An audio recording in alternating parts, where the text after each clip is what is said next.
কথা বলার সময় বারবার অ্যান্ড বললে শুনতে অনেকটাই খারাপ লাগে। সে কারণে অ্যান্ডের সিনোনিমগুলো ব্যবহার করা যায়। যেমন অ্যান্ড বারবার না বলে ইনক্লুডিং বলতে পারেন। আবার অ্যান্ড আর ইনক্লুডিং এর মধ্যে যদি সীমাবদ্ধ থাকেন তাহলেও কীরকম লাগে বিষয়টা। In addition to, with, together with, along with, as well as ইত্যাদি ব্যবহার করতে পারেন।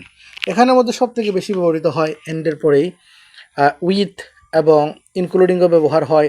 উইথের ব্যবহারটা বেশি, অ্যাজ ওয়েল অ্যাজ এর ব্যবহারটাও অনেকটা তুলনামূলক বেশি। সুতরাং কথার ফাঁকে ফাঁকে অবশ্যই কনজাংশন আসবে, অ্যান্ড আসবে। অ্যান্ড ছাড়া দুটি বাক্য জোড়া কখনো জোড়া লাগবে না। দুটি শব্দ জোড়া লাগে প্রেপোজিশন দিয়ে, এবং দুটি বাক্য জোড়া লাগে কনজাংশন দিয়ে। সুতরাং অ্যান্ড বারবার না বলে including, in addition to, with, together with, along with, as well as ব্যবহার করতে পারেন।